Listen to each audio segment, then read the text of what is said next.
আমাকে প্রায় মানুষই বলে আমার বাচ্চা নাকি অনেক শান্ত, এই জন্যই আমি ওকে একা সামলাতে পারছি। দুষ্টু বাচ্চার খপ্পরে পড়লে টের পেতাম। তবে আমি বিশ্বাস করি কোনো বাচ্চাই দুষ্টুমি শিখে পৃথিবীতে আসে না। নমস্কার, আমি রুবি এবং আমার চ্যানেল রুবি সুদীপ্তর গল্পকথায় আপনাদের সবাইকে স্বাগত। আশা করছি দেশে এবং বিদেশে, ঘরে এবং বাইরে যেখান থেকেই আমার আজকের এই ভিডিওটি দেখছেন সবাই ভালো আছেন এবং সুস্থ আছেন। আজকে আমি আপনাদের সাথে শেয়ার করব দেরি করে ঘুম থেকে উঠেও ছোট বাচ্চাকে সামলে কিভাবে ঘরের কাজগুলো আমি দুপুর 12টার মধ্যে গুছিয়ে করতে পারি। যেহেতু ছেলে আমার সঙ্গেই ঘুম থেকে উঠে পড়ে, তাই আমার পক্ষে ভোর 5টায় উঠে ঘরের কাজকর্ম শুরু করা সম্ভব হয় না। আমাদের ঘুম থেকে উঠতে উঠতে 7টা-8টা বেজেই যায়। তারপর ঘুম থেকে উঠে ব্রাশ করা থেকে শুরু করে ব্রেকফাস্ট, ঘরের কাজ সব আমরা একসঙ্গেই করি। এতে আমারও কাজগুলো একঘেয়ে লাগে না, আর বাচ্চাকেও বিভিন্ন অ্যাক্টিভিটির মাধ্যমে এঙ্গেজ রাখা যায়। ছেলেকে ভালো করে ব্রাশ করিয়ে নিজেও ব্রাশ করে নিয়েছি। তারপর কালকে রাতে এনে রাখা আলু পেঁয়াজগুলো ঝুড়িতে রেখে দিলাম। আজ সকালে ছেলেকে একটু সবজি খিচুড়ি বানিয়ে দেবো, তাই বাড়িতে যেই সবজিগুলিই আছে একটু একটু করে কেটে নিচ্ছি। এবং প্রত্যেকটা সবজি যেমন আলু, গাজর, কুমড়ো, পেঁপে, শাক বাচ্চাদের স্বাস্থ্যের জন্য খুবই ভালো। তাছাড়াও এই সবজিতে আমি আজ মুসুর ডাল এবং মুগ ডাল, 2 ধরনের ডাল ইনক্লুড করছি। এতে খাবারটা আরও বেশি টেস্টি এবং হেলদি হবে। যেহেতু আমার বাচ্চা একেবারেই কিছু খেতে চায় না, তাই আমি চেষ্টা করি ওকে সবসময় হেলদি অথচ টেস্টি কিছু খাওয়াতে, যাতে ও অল্প পরিমাণ খাবারের মধ্যেই পর্যাপ্ত পরিমাণে পুষ্টি পায়।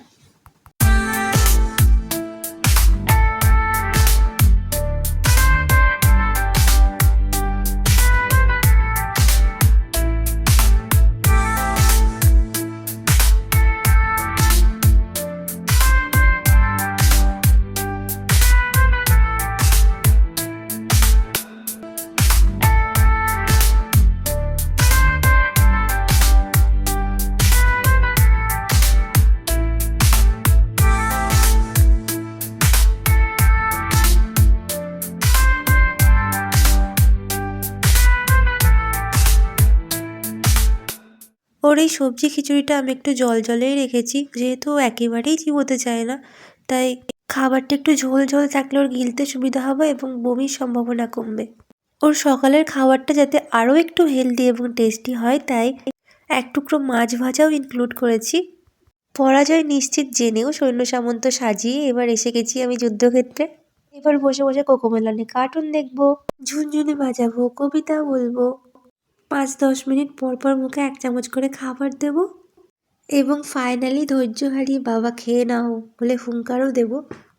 আমি একটা জিনিস মানি, সবার আগে বাচ্চাকে সামলাতে হবে। বাচ্চাদের যদি পেট ভরা থাকে, শরীর সুস্থ থাকে, তাহলে বাচ্চারা মায়েদের বিশেষ একটা জ্বালাতন করে না। আমরা সাধারণত যেসব বাচ্চা কথা শোনে না, অকারণেই কাঁদে, জিনিসপত্র ভাঙচুর করে, সেই সব বাচ্চাকেই দুষ্টু বাচ্চার তকমা লাগিয়ে দিই।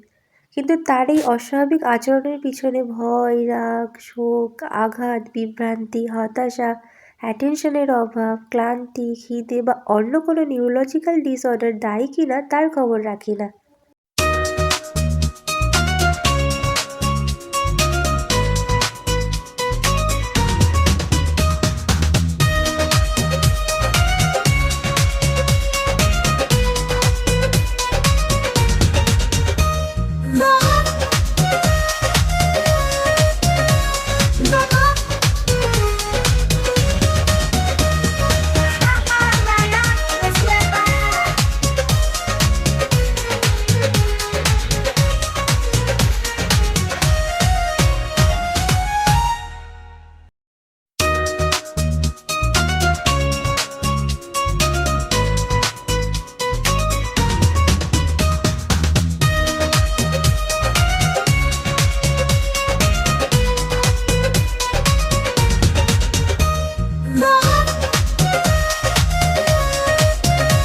ছেলেকে খাইয়ে এবার লেগে পড়েছি ঘর পরিষ্কারের কাজে। প্রতিদিন আমি ঘর ঝাড়পোছ নিজের বেডরুম থেকেই স্টার্ট করি। এতে যদিও কাজের মধ্যেখানে আমায় বিরক্ত করে কিংবা ওর খিদে পায় বা ঘুম পায় বা অন্য কোনো অস্বস্তি হয়, তাহলে আমি কাজটা চট করে থামিয়ে দিতে পারি। যেহেতু ছেলেকে সঙ্গ দেওয়ার জন্য আমি ছাড়া অন্য কেউ নেই, তাই ওকে একা ফেলে তো আমি কোনো কাজ করতে পারবো না। তাই চেষ্টা করি ওকে সঙ্গে নিয়েই একটু বেশি সময় নিয়ে হলেও নিজের কাজগুলো গুছিয়ে করা। যেহেতু আমাদের সারাটা দিন বাড়িতেই কাটে, তাই মা ছেলে ঝাঁটা নিয়ে একদম রেডি, নোংরা আবর্জনা থেকে শুরু করে নেগেটিভিটি সব ঝেঁটিয়েই বিদেয় করে দেবো।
প্রতি বৃহস্পতিবার আমি চেষ্টা করি গোটা বাড়িটাকেই পরিষ্কার পরিচ্ছন্ন করার, যাতে সংসারে লক্ষ্মীশ্রী বজায় থাকে।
প্রত্যেকটা ঘর ঝাড় দিয়ে পরিষ্কার করার পর ফিনাইল দিয়ে মুছে নিচ্ছি।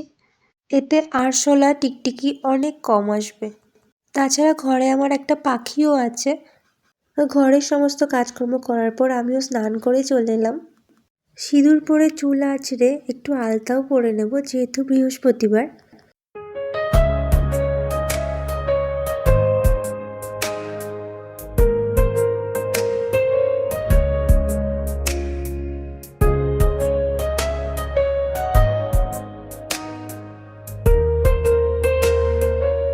বাড়ির বড়রা বলেন, বৃহস্পতিবারে স্নান করে আলতা পরলে স্বামীর আয়ু বৃদ্ধি পায় এবং সংসারে লক্ষ্মীশ্রী বজায় থাকে।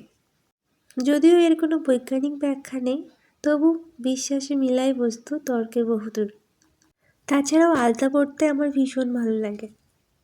আলতা পরা কমপ্লিট করে এবার চলে যাব পুজোর ঘরে। যদিও আমার ঠাকুরের সিংহাসনটা খুবই ছোট, কিন্তু এই ছোট্ট সিংহাসনে 6টা ঠাকুর মিলেমিশে দিব্য রয়েছে। আজকের ভিডিওটা এই পর্যন্তই। ভগবানের আশীর্বাদে সবাই ভালো থাকুন, সুস্থ থাকুন এবং পরিবারের সঙ্গে থাকুন। এবং আমার ভিডিওটি যদি আপনাদের একটুও ভালো লেগে থাকে তাহলে চ্যানেলটা সাবস্ক্রাইব করতে একদম ভুলবেন না। দেখা হচ্ছে আবার নতুন কোনো ভিডিওতে। টাটা।